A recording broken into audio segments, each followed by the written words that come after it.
ದೇಶದಲ್ಲಿ ಮತ್ತೊಂದು ಘೋರ ದುರಂತ ಸಂಭವಿಸಿದೆ.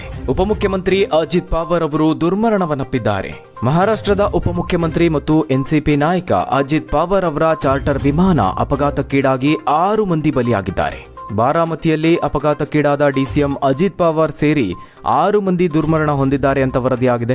ಇವತ್ತು ಬೆಳಿಗ್ಗೆ ಮುಂಬೈನಿಂದ ಬಾರಾಮತಿಗೆ ಪ್ರಯಾಣಿಸ್ತಾ ಇದ್ದಂತಹ ವಿಮಾನ ಲ್ಯಾಂಡಿಂಗ್ ಸಮಯದಲ್ಲಿ ಭೀಕರವಾಗಿ ಪತನಗೊಂಡಿದೆ. ಬಾರಾಮತಿಯಲ್ಲಿ ಜಿಲ್ಲಾ ಪರಿಷತ್ತು ಚುನಾವಣೆಯ ಪ್ರಚಾರಕ್ಕಾಗಿ ಹಲವು ಸಭೆಗಳಲ್ಲಿ ಭಾಗವಹಿಸಬೇಕಾಗಿತ್ತು. ಈ ಒಂದು ವಿಮಾನ ಬಾರಾಮತಿ ವಿಮಾನ ನಿಲ್ದಾಣದಲ್ಲಿ ಇಳಿಯುವ ಸಂದರ್ಭದಲ್ಲಿ ನಿಯಂತ್ರಣ ತಪ್ಪಿ ಅಪಘಾತಕ್ಕೀಡಾಗಿದೆ. ಅಪಘಾತದ ನಂತರದಲ್ಲಿ ವಿಮಾನದಿಂದ ದಟ್ಟ ಹೊಗೆ ಮತ್ತು ಬೆಂಕಿ ಕಾಣಿಸಿಕೊಂಡಿತ್ತು. ಘಟನಾ ಸ್ಥಳದಲ್ಲಿ ವಿಮಾನದ ಅವಶೇಷಗಳು ಚದುರಿಕೊಂಡಿರುವುದು ಕಂಡುಬಂದಿದೆ. ಆ ವಿಮಾನದಲ್ಲಿ ಅಜಿತ್ ಪವಾರ್ ಸೇರಿದಂತೆ ಅವರ ಅಂಗರಕ್ಷಕರು ಇದ್ರು, ಸಿಬ್ಬಂದಿಗಳಿದ್ರು, ಇತರರು ಕೂಡ ಇದ್ರು ಅಂತ ತಿಳಿದು ಬಂದಿದೆ. 2 PAಗಳಿದ್ರು, 2 ಪೈಲಟ್ ಇದ್ರು, ಒಬ್ಬರು ಎನ್ಸಿಪಿ ನಾಯಕ ಸೇರಿ ಅಜಿತ್ ಪವಾರ್ ಜೊತೆಗೆ ಇದ್ರು ಅಂತ ತಿಳಿದು ಬಂದಿದೆ. ಒಟ್ಟು ಈ ವಿಮಾನ ದುರಂತಕ್ಕೆ 6 ಮಂದಿ ಈಗ ಬಲಿಯಾಗಿರುವುದು ಮಾಹಿತಿ ಪ್ರಕಾರ ತಿಳಿದು ಬಂದಿದೆ.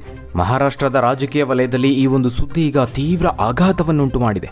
ಅಜಿತ್ ಪವಾರ್ ಅವರು ಮಹಾರಾಷ್ಟ್ರದ ಅತ್ಯಂತ ಪ್ರಭಾವಿ ನಾಯಕರಲ್ಲಿ ಒಬ್ಬರಾಗಿದ್ದರು. ಅದು ಮಾತ್ರ ಅಲ್ಲ, ಸುದೀರ್ಘ ಕಾಲ ಉಪಮುಖ್ಯಮಂತ್ರಿಯಾಗಿ ಸೇವೆ ಸಲ್ಲಿಸಿದ ದಾಖಲೆಯನ್ನು ಹೊಂದಿದ್ದಾರೆ. ಇವತ್ತು ಬೆಳಗ್ಗೆ ಸುಮಾರು 8:45ಕ್ಕೆ ಮುಂಬೈನಿಂದ ಬಾರಾಮತಿಗೆ ಹೊರಟಿದ್ದ ಈ ಚಾರ್ಟರ್ಡ್ ವಿಮಾನ ಬಾರಾಮತಿ ವಿಮಾನ ನಿಲ್ದಾಣದಲ್ಲಿ ಲ್ಯಾಂಡಿಂಗ್ ಸಮಯದಲ್ಲಿ ಒಂದಷ್ಟು ತಾಂತ್ರಿಕ ದೋಷದಿಂದಾಗಿ ಪತನಗೊಂಡಿದೆ ಅಂತ ಅಧಿಕಾರಿಗಳು ಹೇಳ್ತಿದ್ದಾರೆ. ಮುಖ್ಯಮಂತ್ರಿಗಳಾದ ಪೃಥ್ವಿರಾಜ್ ಚವ್ಹಾಣ್, ದೇವೇಂದ್ರ ಫಡ್ನವೀಸ್, ಉದ್ಧವ್ ಠಾಕ್ರೆ, ಏಕನಾಥ್ ಶಿಂದೆ ಅವರ ಸರ್ಕಾರದಲ್ಲಿ ಇವರು ಉಪಮುಖ್ಯಮಂತ್ರಿಯಾಗಿ ಸೇವೆಯನ್ನು ಸಲ್ಲಿಸಿದ್ದಾರೆ. 1991ರಲ್ಲಿ ಬಾರಾಮತಿ ಸಂಸದೀಯ ಕ್ಷೇತ್ರದಿಂದ ಮೊದಲ ಬಾರಿಗೆ ಅವರು ಲೋಕಸಭೆಗೆ ಆಯ್ಕೆಯಾಗಿದ್ದರು. ಅದಾದ ನಂತರದಲ್ಲಿ ತಮ್ಮ ಚಿಕ್ಕಪ್ಪ ಶರದ್ ಪವಾರ್ ಅವರಿಗೆ ಆ ಒಂದು ಸ್ಥಾನವನ್ನು ಬಿಟ್ಕೊಡ್ತಾರೆ. ಅವರು ಬಾರಾಮತಿ ವಿಧಾನಸಭಾ ಕ್ಷೇತ್ರದಿಂದ 7 ಬಾರಿ ಮಹಾರಾಷ್ಟ್ರ ವಿಧಾನಸಭೆಗೆ ಆಯ್ಕೆಯಾದರು. ಅವರು ಮೊದಲ ಬಾರಿಗೆ 1991ರ ಉಪಚುನಾವಣೆಯಲ್ಲಿ ಗೆದ್ದರು. ಆ ನಂತರದಲ್ಲಿ 95, 99, 2004, 2009 ಮತ್ತು 2014ರಲ್ಲಿ ಗೆಲುವನ್ನು ಸಾಧಿಸ್ತಾರೆ.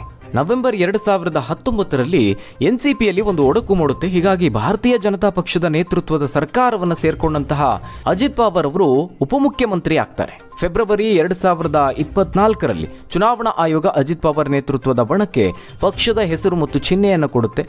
ಈ ರೀತಿಯಾಗಿ ಅವರ ರಾಜಕೀಯದಲ್ಲಿ ಹಲವು ಏಳು ಬೀಳುಗಳನ್ನು ಕಂಡಿದ್ದಾರೆ. ಇನ್ನು ಅವರ ವೈಯಕ್ತಿಕ ವಿಚಾರಕ್ಕೆ ಬಂದರೆ, ಸುನೇತ್ರಾ ಪವಾರ್ ಅವರನ್ನ ವಿವಾಹ ಆಗಿದ್ರು. ಅವರಿಗೆ ಜೈ ಮತ್ತು ಪಾರ್ಥ್ ಪವಾರ್ ಅನ್ನುವ 2 ಗಂಡು ಮಕ್ಕಳಿದ್ದಾರೆ. ಸದ್ಯ ಅಜಿತ್ ಪವಾರ್ ಅವರ ದುರ್ಮರಣ ಅವರ ಆಪ್ತರು, ಸಂಬಂಧಿಕರು, ಕುಟುಂಬಸ್ಥರು ಮಾತ್ರವಲ್ಲದೆ ಮಹಾರಾಷ್ಟ್ರ ರಾಜಕೀಯ ವಲಯಕ್ಕೆ ಒಂದು ಆಘಾತವನ್ನ ನೀಡಿದೆ.